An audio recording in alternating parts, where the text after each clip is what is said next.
Hello, नमस्कार। कोविड-19 के इस मुश्किल घड़ी में बच्चों, हम सभी लोग अपने घरों में रहकर कार्य करने के लिए थोड़ा मजबूर हैं।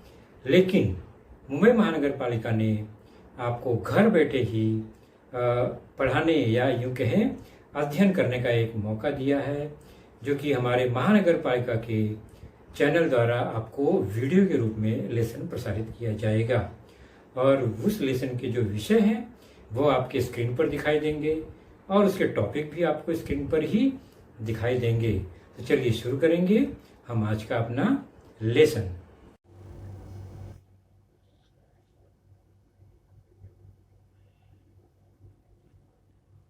तो आज की कक्षा आठवीं कक्षा में हमारा आज का जो विषय है वो आप देख ही रहे हैं बच्चों, वह है गणित। गणित विषय में हमारा आज का जो पाठ है वह है आपके पाठ्य पुस्तक से lesson number 17, circle, quad and arc, अर्थात प्रकरण 17वां, वृत्त, जीवा एवं चाप, अर्थात वृत्त से संबंधित कुछ बातें जिसमें जीवा एवं चाप से संबंधित कुछ गुणधर्म, कुछ बातों पर हम चर्चा करेंगे। और मैं हूं आपका वर्चुअल मार्गदर्शक अजय कुमार मौर्य, MCGM के वर्चुअल क्लासरूम दादर से।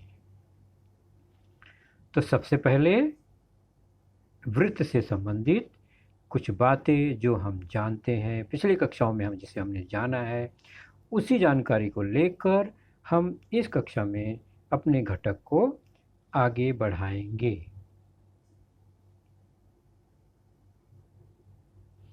तो वृत्त के बारे में आप क्या जानते हैं कि कोई प्रतल में स्थित कोई भी एक बिंदु और उस बिंदु को केंद्र कहते हैं, और केंद्र से स्थित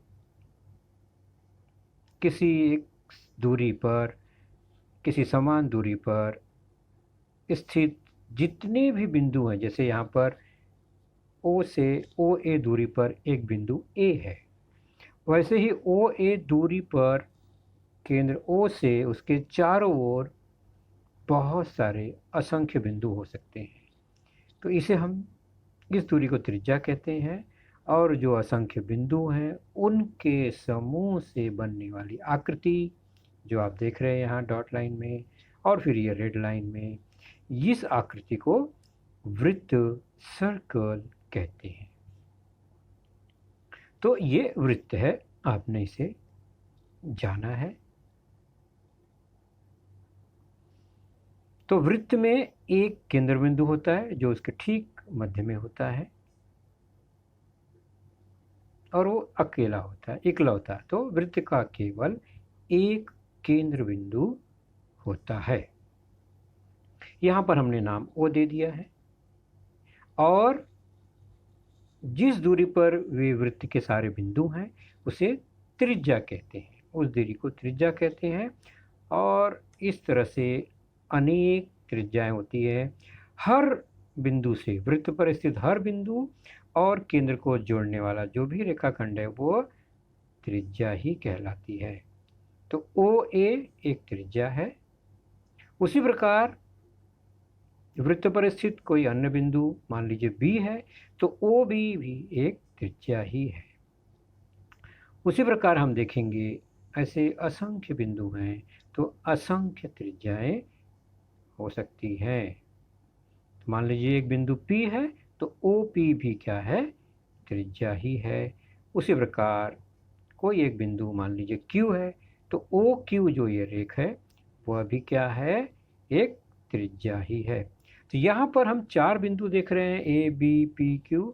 तो O से OA, OB, OP, OQ ये सभी जो हैं त्रिज्याएं हैं, रेडियस ही हैं। तो त्रिज्या को आपने जाना है। पिछली कक्षाओं में 7वीं तक हमने त्रिज्या के बारे में जाना है, जीवा के बारे में भी थोड़ा बहुत पढ़ा है, चाप क्या होती हैं ये भी जाना है। तो उसी को हम रिवाइज करेंगे और फिर घटक को आगे बढ़ाएंगे। तो हमने जाना कि वृत्त की ऊपर असंख्य बिंदु हैं, इसलिए असंख्य अनेक त्रिज्याएं होती हैं किसी भी वृत्त की।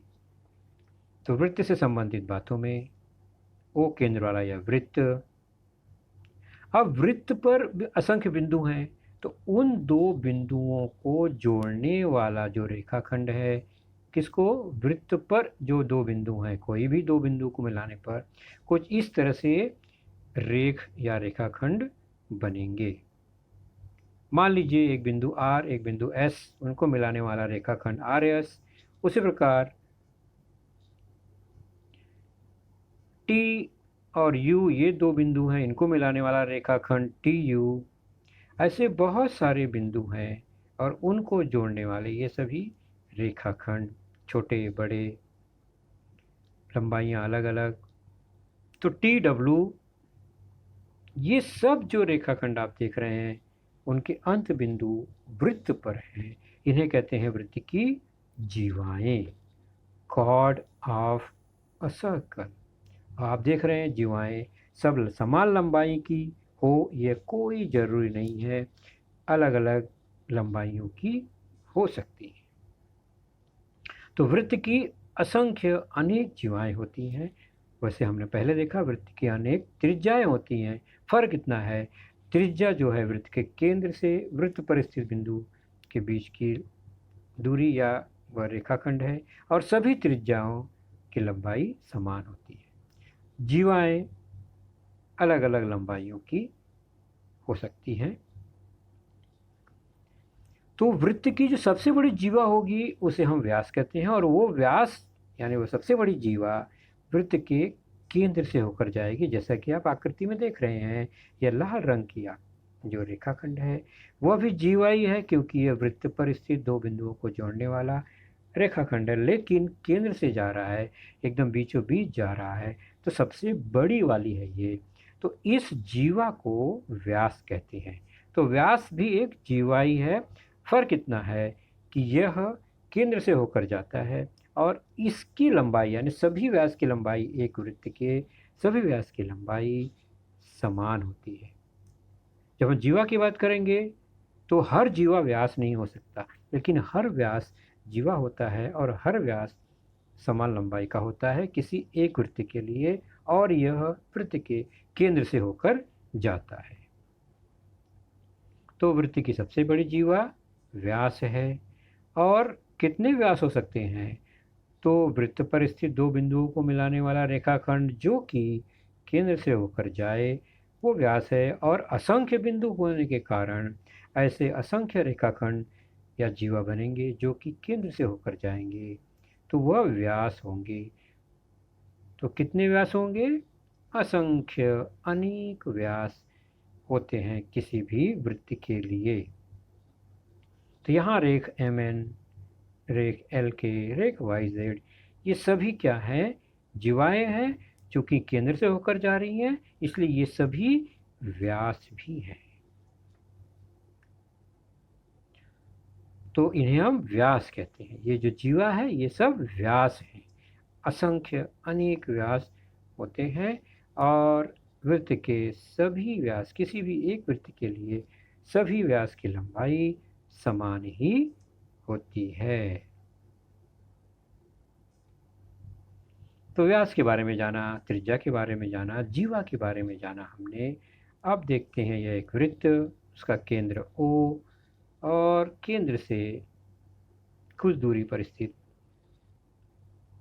केंद्र से जो त्रिज्या बनी है बिंदु A को मिलाने वाला रेखाखंड OA, और इसी प्रकार OB, इन दो त्रिज्याओं के कारण केंद्र पर एक कोण बनता है। तो केंद्र पर बनने वाले इस कोण को केंद्रीय कोण कहते हैं। तो केंद्र पर बनता है इसलिए इसका नाम केंद्रीय कोण है। यह एक केंद्रीय कोण है। उसी प्रकार यह एक दूसरी त्रिज्या या रेखाखंड है। उन दो रेखाखंडों या त्रिज्याओं के कारण केंद्र पर और एक कोण COD बना, यह भी केंद्रीय कोण ही है। तो कोण AOB कोण COD, इसे हम केंद्रीय कोण कहते हैं, यानी केंद्र पर बना हुआ कोण। ठीक उसी प्रकार आप देख रहे हैं कोण AOD और कोण COA, यह भी एक प्रकार का केंद्रीय ही कोण है, क्योंकि सभी कोण केंद्र O पर बने हैं, उनका शीर्ष बिंदु केंद्र O है। तो केंद्रीय कोण कैसे आपने नाम लिखा, कैसे पहचाना, देखा आपने अभी। तो केंद्रीय कोण, तो केंद्रीय कोण का वृत्त के से क्या संबंध है? तो जैसा कि आप बच्चों जानते हैं, वृत्त का अगर छोटा छोटा टुकड़ा लें हम उसके परिधि का, तो वो चाप जैसा दिखाई देगा। जैसे कि ये एक टुकड़ा है तो एक चाप है, वैसे दूसरा टुकड़ा ये भी चाप कहते हैं। तो वृत्त के छोटे बड़े कोई भी आकार के ये टुकड़े हैं, ये सब चाप कहलाते हैं। तो वृत्त अनेक चापों के जोड़ से, योग से बनता है। तो वृत्त की जो परिधि है, बाहरी लंबाई, उसका जो टुकड़ा है वह सब वृत्त का चाप होता है। तो वृत्तचाप या वृत्त का चाप कहते हैं, सामान्य भाषा में चाप कहते हैं हम। तो जो चाप होता है वो वृत्त का ही एक भाग है। चाप पूरा घुमा देंगे तो वृत्त ही बन जाएगा। और वृत्त पर कुछ बिंदु लेते हैं, और ध्यान से देखें तो A और B जो चाप है, बीच में एक बिंदु X लिया तो नाम दे देंगे AXB, ये जो चाप है आपको दिखाई दे रहा है। उसी प्रकार चाप CD के बीच में एक चाप Y लेंगे तो चाप CYD यहाँ दिखाई दे रहा है। तो ये चाप का माप कैसे पता चलेगा? तो चाप का जो माप होता है वह उसके संगत केंद्रीय कोण के बराबर होता है। वह क्या होता है? तो जैसे कि ये चाप AXB है, A और B अंत बिंदु है, उसके द्वारा बना केंद्र पर जो कोण है ये, इसका जो भी माप होगा, यहाँ अगर 80 अंश है तो इस चाप का माप, मेजर चाप AXB का माप भी केंद्रीय कोण के बराबर अर्थात कोण AOB के बराबर होगा। तो जो चाप का माप है वही उसके संगत कोण का, केंद्रीय कोण का होगा। तो यहाँ पर 80 है अगर केंद्रीय कोण का माप, तो उसके संगत यह जो चाप है इसका माप भी 80 अंश होगा। तो चाप AXB उसके संगत केंद्रीय कोण के बराबर है। तो चाप CYD का माप क्या होगा बता सकते हैं? चाप CYD, तो चाप CYD ये है।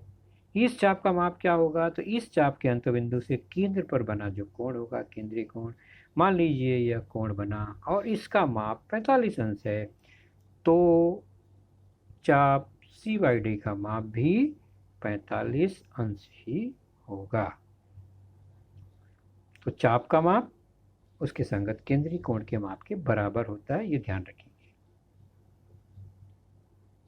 चलिए चाप के बारे में कुछ अन्य जानकारी, या एक चाप आपको दिखाई दे रहा है, नाम लिख देते हैं चाप AXB।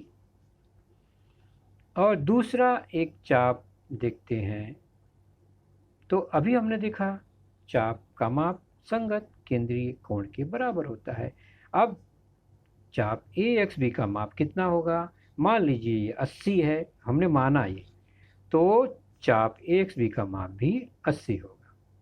इस चाप का माप 80 होगा। तो दूसरा जो संगत चाप है, चाप AYB, इसका माप कितना होगा? और हम जान रहे हैं कि AXB एक छोटा टुकड़ा है, AYB एक बड़ा टुकड़ा है, दोनों मिलाकर वृत्त बन रहा है। तो इसका मतलब AYB का माप वृत्त के माप में से ये छोटा टुकड़ा घटा देंगे, और वृत्त का माप कितना होता है? ये तो बड़ा टुकड़ा है। छोटा टुकड़े का माप 80 है, वृत्त का माप 360 होता है, तो AYB का माप 360 में से 80 निकाल देंगे, छोटा टुकड़ा निकाल देंगे, तो चाप AYB का माप 280 अंश हो गया। तो AXB AYB मिलाकर 360 होगा, वृत्त बनाते हैं। तो ऐसे चाप के कुछ विशेष नाम हैं, जैसे एक चाप ए एक्स बी, दूसरा चाप ए वाई बी, और एक चाप और दूसरा चाप दोनों मिलाकर पूरा वृत्त बनता है, 360 अंश बनता है। जैसे कि यहाँ पर 80 है, तो दूसरा जो चाप है वो 360 में से 80 हमने देखा घटाकर कितना आया, 280। और दोनों चापों का मापों का योग 360 हो रहा है, यानी वृत्त बन रहा है। तो हम कहेंगे ये दोनों चाप एक दूसरे के संगत चाप है। संगत चाप मतलब एक दूसरे के संगत चाप मतलब दोनों चापों को मिलाकर पूरा वृत्त 360 अंश का बनता है।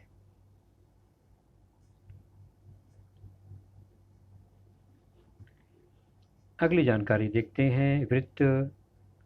यहाँ पर आप चाप देख रहे हैं, तो केंद्र पर एक सीधी रेखा यानी व्यास बन गई, यानी सरल रेखा, सरल कोण 180 अंश का कोण बना, यानी वृत्त जो है वो चाप जो है वो वृत्त का ठीक आधा है। तो अर्धवृत्त जैसा अर्धवृत्त बना है। तो व्यास के कारण जो चाप दिखाई दे रहा है यहाँ पर ए एक्स बी और ए वाई बी, ये सब क्या है, अर्धवृत्त है, आधा वृत्त है, वृत्त का आधा। तो वृत्त, पूरा वृत्त का माप 360, तो आधे वृत्त का माप 180। तो ये 180 अंश है, सरल रेखा है, दूसरा भी 180 है, तो अर्धवृत्त का माप भी 180 अंश होता है। चाप ए एक्स बी भी अर्धवृत्त है, चाप ए वाई बी भी अर्धवृत्त है, तो दोनों का माप 180 अंश होगा। तो चाप ए वाई भी 180 अंश होगा, और यही अर्धवृत्त का माप होता है। तो दो चाप के माप समान हैं, दोनों अर्धवृत्त हैं, तो माप समान ही होंगे। अब हम उन चापों को देखते हैं जिनका माप अर्धवृत्त से कम या अधिक हो, यानी 180 अंश से कम या अधिक।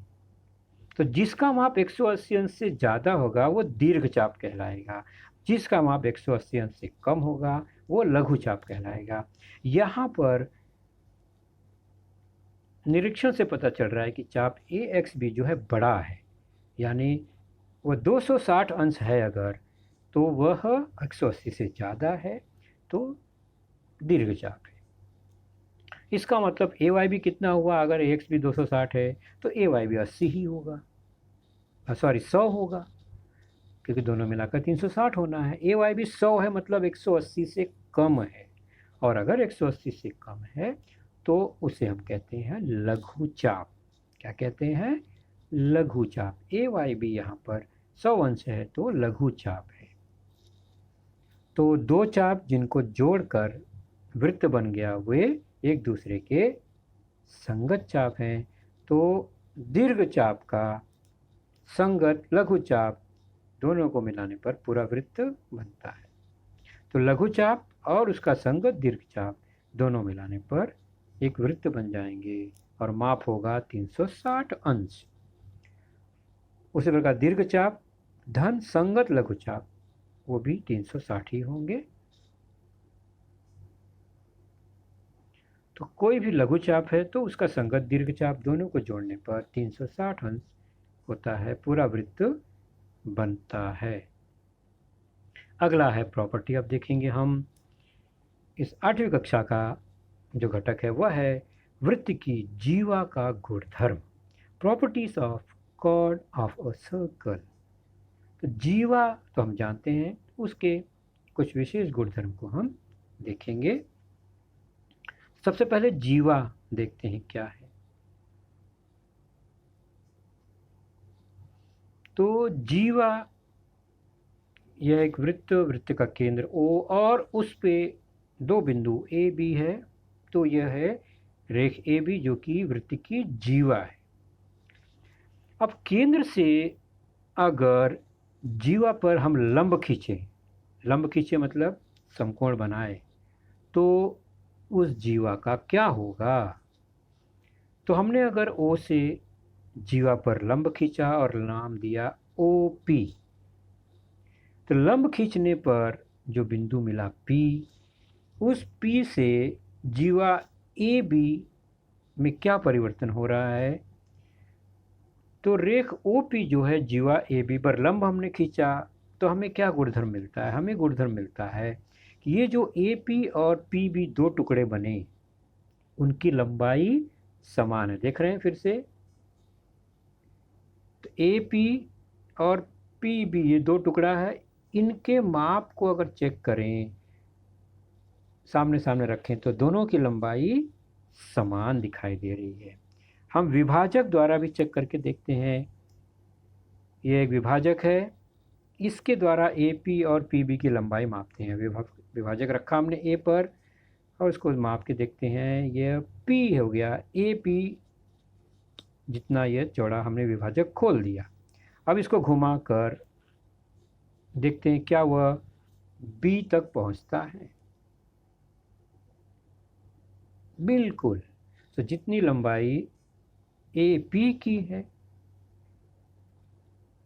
उतना ही पी बी की है। तो विभाजक द्वारा भी हमने देख लिया कि जो लंब खींचा हमने ओ पी, जो बिंदु पी मिला, वह पी ए बी का मध्य बिंदु है। तो रेख ए पी और रेख पी बी जो है वो बराबर हो गए। कब बराबर हुए? जब ओ से जीवा पर लंब खींचा हमने और वह पी बिंदु पर लंब है। तो इसका मतलब अगर हम किसी भी जीवा पर केंद्र से लंब खींच दें तो जीवा जो है वो आधे आधे बट जाती है। तो हमें गुणधर्म मिला कि वृत्त के केंद्र से जीवा पर डाला गया जो लंब होता है, वो लंब जीवा को समद्विभाजित करता है, दो समान भागों में बांटता है। यह गुणधर्म है, ध्यान रखेंगे इसे, कि किसी भी जीवा पर केंद्र से अगर हम लंब डाल दें तो जो लंब बिंदु है वह बिंदु जीवा का मध्य बिंदु हो जाता है, यानी जीवा को दो समान भागों में बांट देता है। तो लंब क्या करता है? दो समान भागों में बांट देता है जीवा को। दूसरा गुणधर्म देखते हैं कि अगर केंद्र है ओ और एक जीवा है, हमने लंब नहीं डाला, चलिए हम देखते हैं कि जीवा का एक मध्य बिंदु लेते हैं। यहाँ पर जीवा ए बी है, उसका एक मध्य बिंदु, बीच का बिंदु लेते हैं माप के, नाम दे दिया हमने पी। तो वो मध्य बिंदु है, पहले से हमने खींचा है, तो इसका मतलब ए पी और पी बी दोनों समान है, ये दोनों समान है। तो ए पी और पी बी बराबर है क्योंकि हमने खींचा ये मध्य बिंदु को, पी को। तो हमें ए पी और पी बी बराबर पता है पहले से। तो अब ओ से पी को जोड़ने वाला जो रेखाखंड है वो क्या होगा? मान लीजिए ओ से पी को मिला दिया हमने लंब खींचा, ऐसा कुछ नहीं, हमने सिर्फ ओ से उस मध्य बिंदु पी को मिला दिया। मिलाने के बाद अगर हम चेक करें तो क्या मिलता है? तो कोण को माप के देखते हैं, पी पर बना कोण, और ध्यान से देखते हैं तो यह जो रेखाखंड OP था वह जीवा AB से समकोण बना दिया, 90 अंश बना दिया, 90 डिग्री। तो OP जो है वो AB से 90 अंश का कोण बनाता है, यानी P अगर मध्य बिंदु है तो जोड़ने वाला जो रेखाखंड है OP वह AB से समकोण यानी 90 अंश बनाता है। तो हमें मिला मेजर एंगल OPB कितना? समकोण 90 अंश। तो यहाँ गुणधर्म क्या बनता है कि OP जो है वो AB पर लंब हो जाता है। कब? जब P जीवा AB का मध्य बिंदु हो और O केंद्र हो। तो गुणधर्म मिला कि वृत्त के केंद्र से तथा वृत्त में स्थित जीवा या वृत्त के मध्य बिंदु को जीवा के मध्य बिंदु को जोड़ने वाला रेखाखंड उस जीवा पर लंब होता है। तो मध्य बिंदु को जो रेखाखंड मिला वो जीवा पर लंब होता है। ये दूसरा गुणधर्म हमें मिला। पहले गुणधर्म का ठीक उल्टा, लंब है केंद्र से तो जीवा दो भागों में, समान भागों में बढ़ जाती है, और जीवा के मध्य बिंदु को केंद्र से मिला दिया तो वो जीवा पर लंब हो जाता है। ये दो प्रमुख गुणधर्म मिले। इसी पर आधारित हम कुछ उदाहरण देखेंगे। तो हमने दो गुणधर्म पर चर्चा की अभी कि वृत्त के केंद्र से जीवा पर डाला गया लंब जीवा को समद्विभाजित करता है, दो समान भागों में बांटता है।